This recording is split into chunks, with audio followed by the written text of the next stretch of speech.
Vladimir Putin is an extraordinarily complex individual.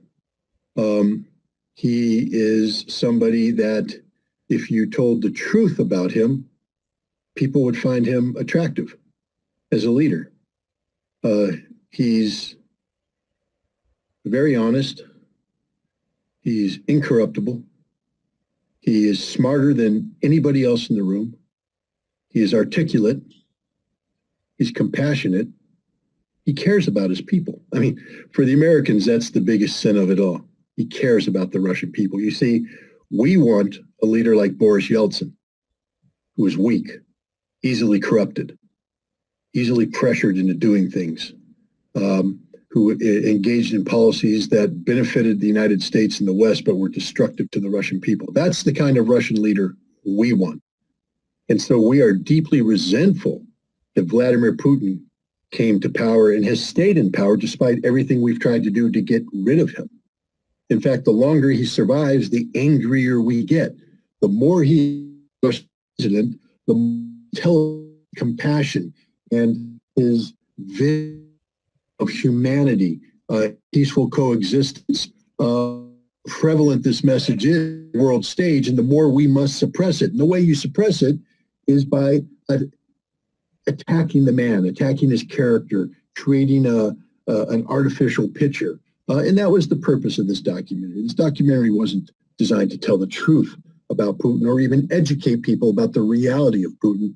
This documentary was designed to reinforce a mindset existing in the West that this man that the rest of the world recognizes as a noble leader is not. Don't believe the hype we're saying. He's really an evil KGB agent. And the people watching this documentary was built for the ignorant, for the fearful. This documentary is designed to be watched by people so they become afraid, and it reinforces all the prejudices that are already put in their minds, reinforces the Russophobia that exists so that they yet again believe at face value anything negative said about Vladimir Putin. And nope, don't be distracted by the fact that every time he gives a speech, it's actually a pretty good speech and the words make sense. No, don't be distracted by the fact that the man cries when people suffer. Don't be distracted by the fact that he has a heart, that he has humanity. Don't be distracted by reality. Focus solely on the fiction. And that's what this documentary is, 100% fiction. Yeah, he was a KGB agent.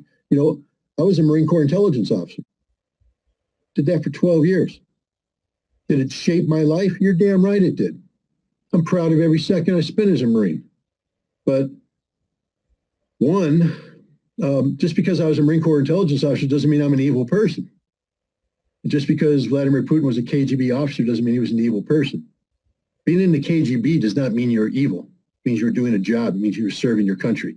Being in the Marine Corps doesn't make me evil. It means I was doing a job. I was serving my country. It's about the man, not the title. And the man, Vladimir Putin, is a very impressive individual who is carrying on his shoulders burdens that no Western leader in modern time have been called upon to carry. In fact, these burdens are so heavy that it would cause any Western leader in power today to collapse almost immediately. Who we have in the way, Joe Biden, literally one of the most narcissistic, mentally inept individuals in the history of the United States. And we've known this about Joe since he was first a senator. He gabs. He's a liar. He's a plagiarist. And he makes no sense. But he's the man who turned Delaware into a tax haven. And as a result, he's untouchable in Delaware, was able to be a senator forever because Delaware played a role in empowering the economic elite in America. He became, put up into prominent positions.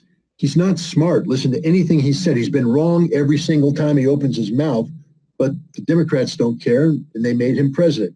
He would collapse under the pressures that Putin is under. Emmanuel Macron, come on. I can't think of a weaker leader, except maybe Joe Biden. Olaf Scholz, we can't even call him a leader. He's just the Pillsbury Doughboy. He is literally the softest individual ever to hold power in Europe in a long time.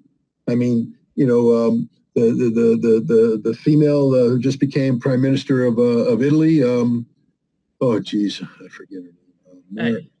I don't remember her name. Yeah, Giorgio Maloney or something like that. You know, is she strong? She hasn't been tested yet. She hasn't been tested yet. Let's see how she performs under pressure. Which British Prime Minister do we want to talk about? Boris Johnson. You know, he was an idiot. The lady that came after him, Truss, she was an idiot. And of course, this billionaire spoiled playboy, he's an idiot. None of them have the leadership capability of Vladimir Putin. And they don't deserve to be on the same stage as Vladimir Putin. Unfortunately, they're not, because Putin's playing a completely different game. These guys are jokes, laughing stocks, idiots, and they're overseeing the destruction of their respective nation. Putin has taken Russia from the ashes, literally from the ashes of the 1990s, and turned it into one of the greatest nations in the world today. And if you're a Russian, you must be damn proud of your leader, damn proud of him, because he has succeeded despite all efforts to bring him down. I wish my leaders had the same moral character, the same intelligence that Vladimir Putin has. That would be a change. But it can't happen, because in America, to become a leader, you have to be a narcissist. And Vladimir Putin is the antithesis of narcissism. Oh, yeah, well, come on, Scotty. He takes his shirt off when he's on vacation. Who the hell doesn't? And who cares? If you're really going to let that photograph bother you, then you're thinking about the wrong things. Well, look, I'm somebody who believes that Vladimir Putin is human as the next person. And I believe that behind the scenes, he might get a little angry. He might be, he might display, but he's a leader. And the thing about a leader is, when I was a UN weapons inspector, the chief inspector, I would have to take a team into Iraq, knowing that the mission was going to get us into hot water, knowing that we were going to show up at a facility and soldiers with guns were going to come out, point the guns at us, and we don't carry any weapons. And I had a bunch of scientists and geeks who don't like having guns pointed at them.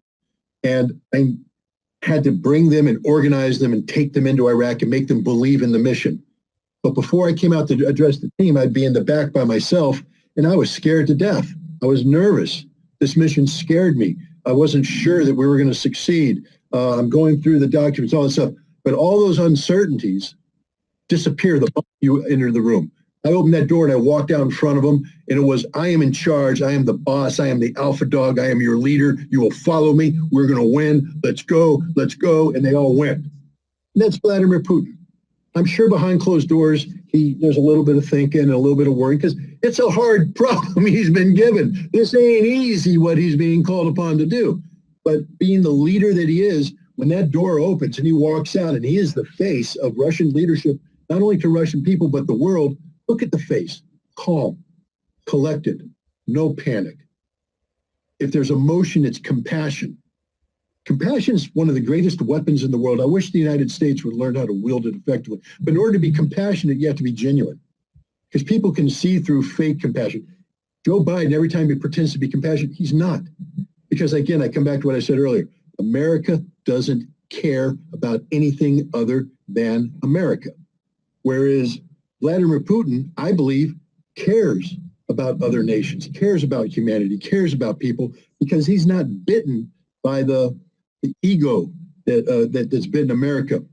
Putin recognizes how important religion is to Russia and how important the Orthodox religion, the faith, is to Russia.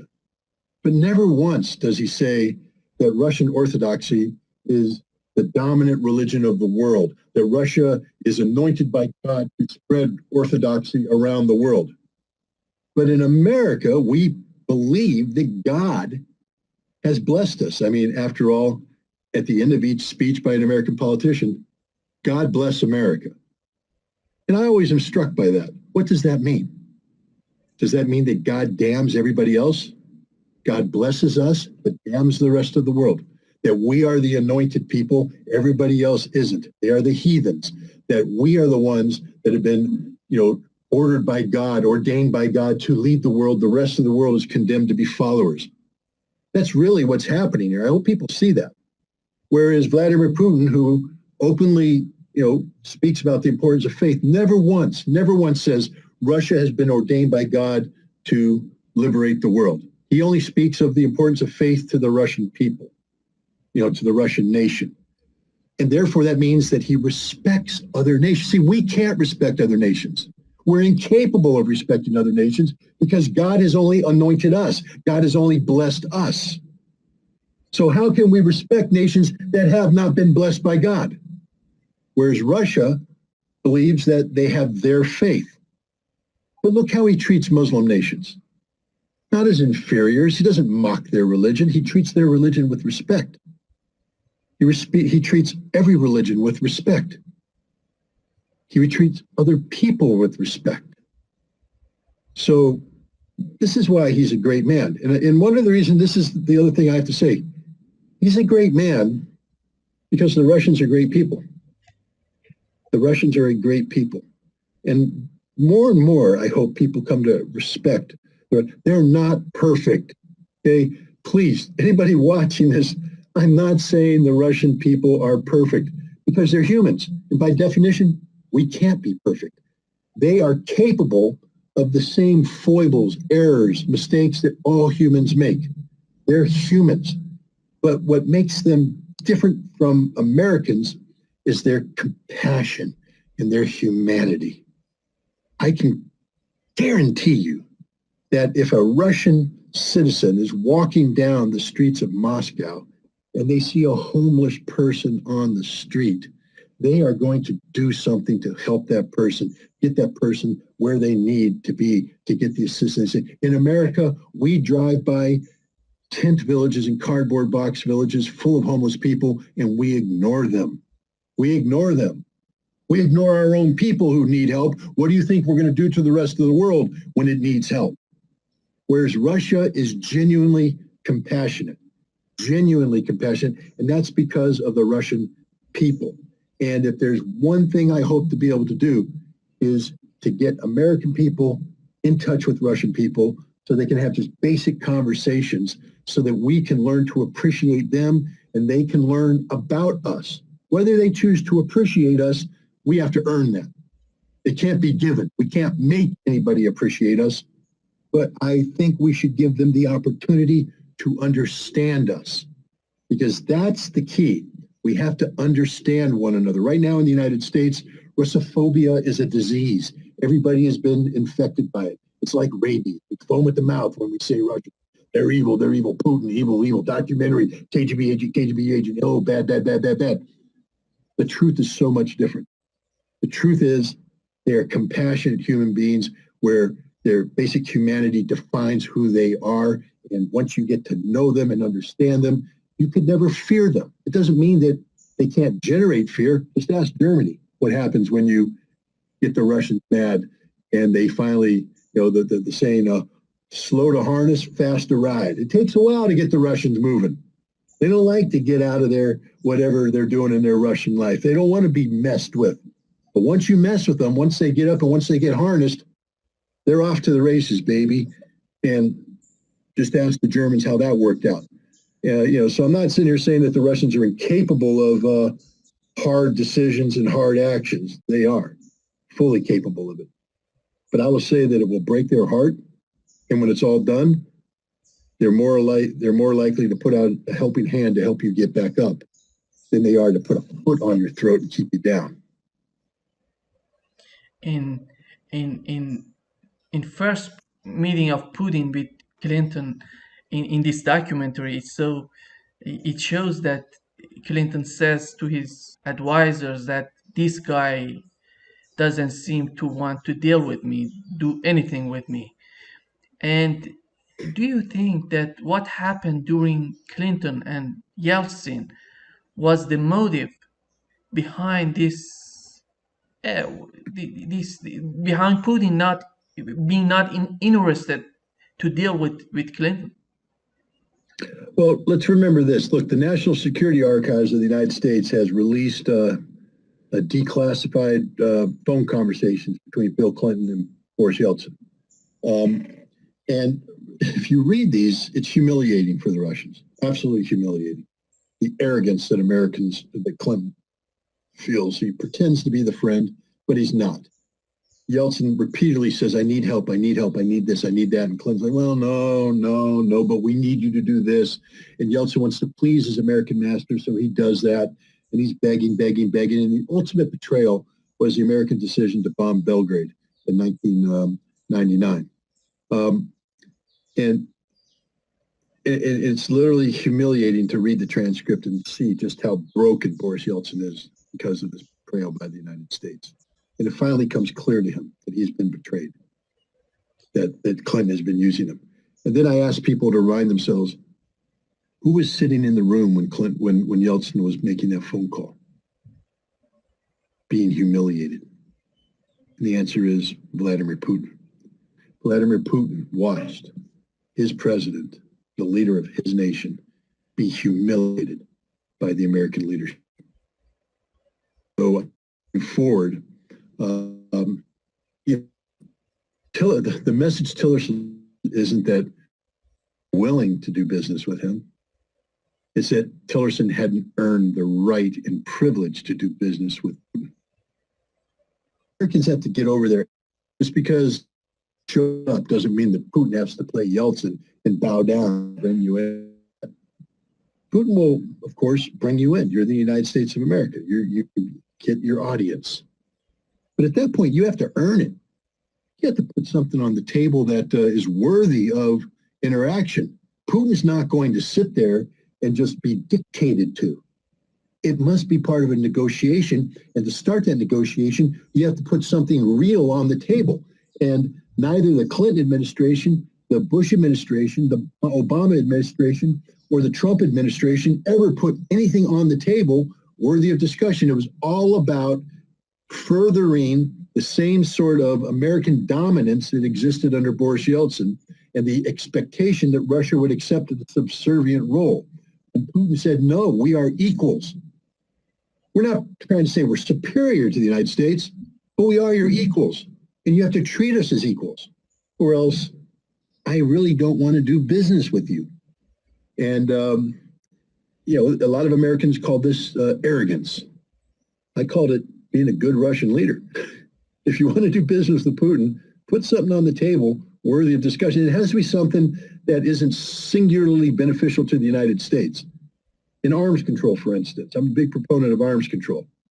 But why would Russia ever enter into a treaty with the United States again? We've lied on every treaty. We've withdrawn from treaties that become inconvenient. And when we negotiate treaties, we're seeking singular advantage. We want to negotiate an outcome that gives us an advantage, keeps the Russians down. That's our approach. So if I were the Russians, I would never sit at the table with the United States until they change their approach.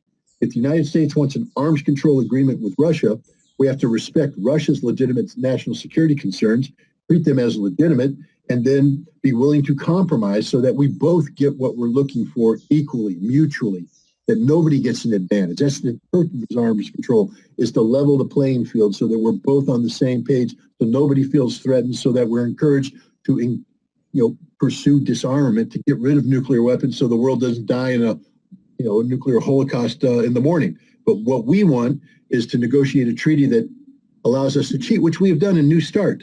We negotiated a treaty leading the Russians to believe that would bring nuclear numbers down here. And then because of language loopholes that we created, we say, oh, no, we can. And suddenly we have thousands of warheads that are, no longer accountable out there that can be immediately brought back in. The Russians are going, guys, that's not the purpose of the treaty. The purpose of the treaty wasn't so that you could find loopholes to get an advantage over us. The purpose of the treaty was we're supposed to be equal. How can we ever trust you again? Because the Americans go, no, that's what we negotiated. We never said there had to be this verification and that compliance and this. We simply said this would happen, and then this theoretical thing could happen, but now we've made it real, and we have thousands of warheads that aren't accountable. And the Russians are like, why would we want to do business with you? You say you want to negotiate a new treaty? Why would we do that? You're liars. You're deceivers. This isn't good for Russia. So Russia's not going to do it. And we got to find a way to change the way America thinks. And the first thing we have to do is get the American people not to be afraid of the Russian people. If the American people aren't afraid of the Russian people, then they won't tolerate these kind of policies. The only reason why our policymakers get away with these policies is that the American people are fearful of the Russian people. We're afraid of Russia. Therefore, we feel we need these policies.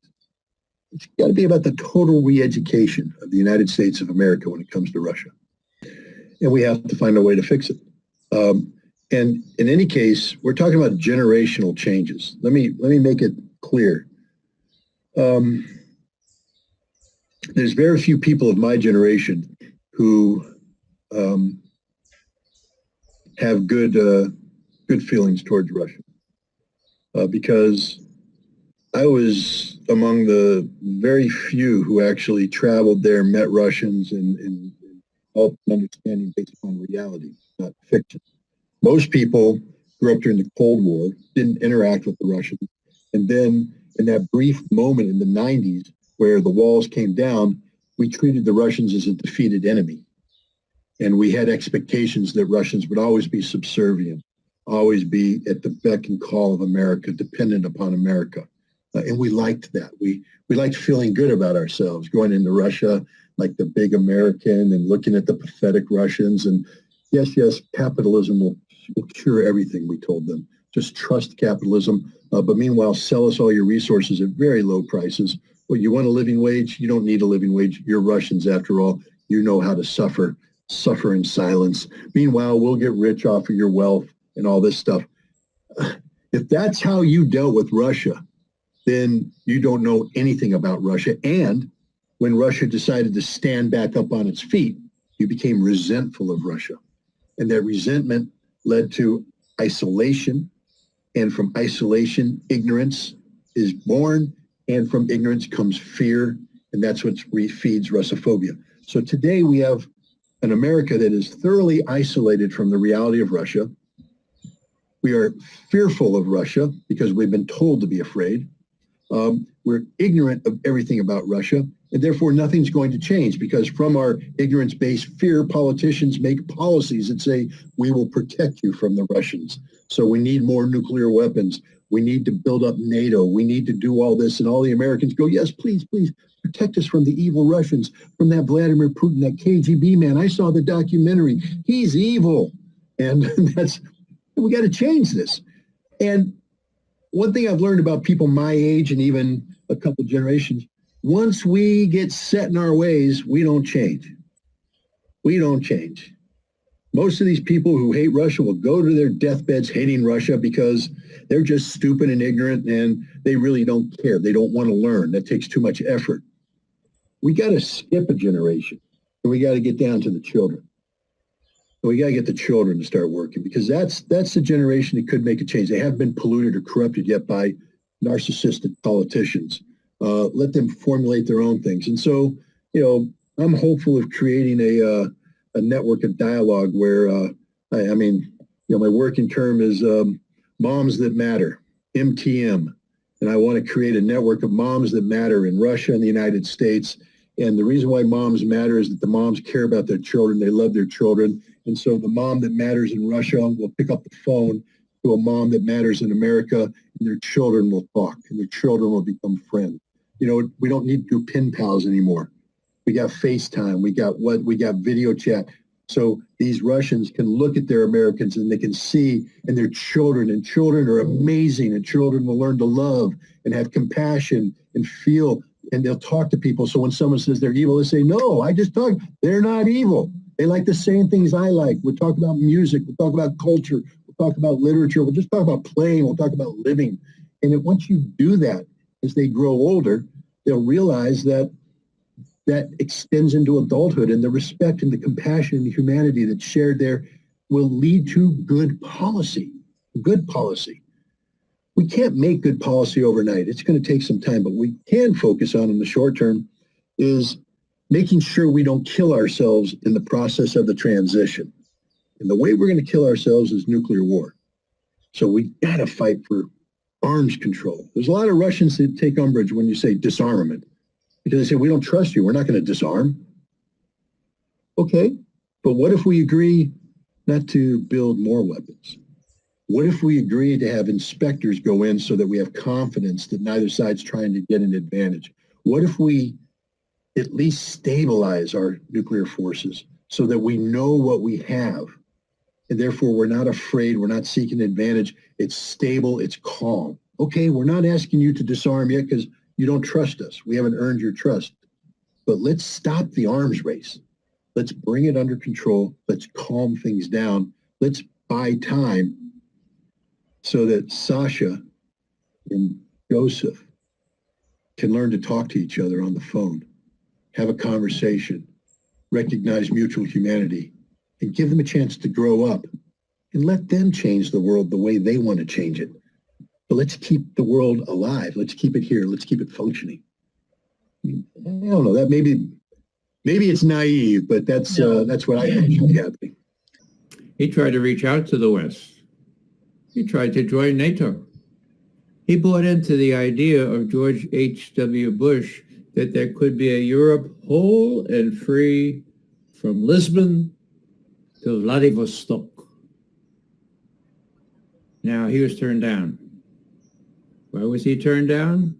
Well, the short answer is that unless you have an enemy as believable as the Russian enemy has been made out to be, then you can't produce and you cannot sell arms, and then you can't get rich like our oligarchs. Now, I just saw a figure indicating that one of our oligarchs is making 15,000 times as much as the normal worker in that establishment.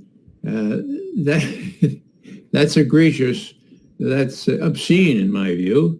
But there are people making a lot of money, and most of the people in the United States are not making a lot of money, but are beginning to suffer almost as badly as the Russians did in the 90s under Yeltsin, who was supported by the West. I mean, it was very lucrative business to plunder the old Soviet economy.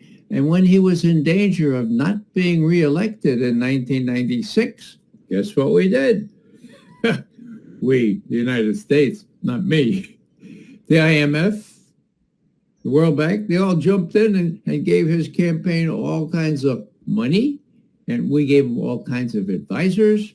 He was reelected after really falling really short at the polls, and the cover of Time magazine shows Yeltsin with an American flag saying, well, we did it. We won again. What I'd like to make clear is that Vladimir Putin was there, okay? He watched all this. It is nothing short of a miracle that Yeltsin himself appointed Putin to take his place. Now, this is guesswork in terms of human nature, but I kind of think that Yeltsin felt very, very guilty of what he had done to his fatherland or his motherland, and decided, well, this is a bright guy. If anybody has any hope of undoing the damage that Yeltsin did, it's Putin, so let him be president. That's the way I guess it worked out. I don't know any other reason why Yeltsin, the totally corrupt person, the drunk that he was, would make the right decision in this one instance, and I do consider it a right decision.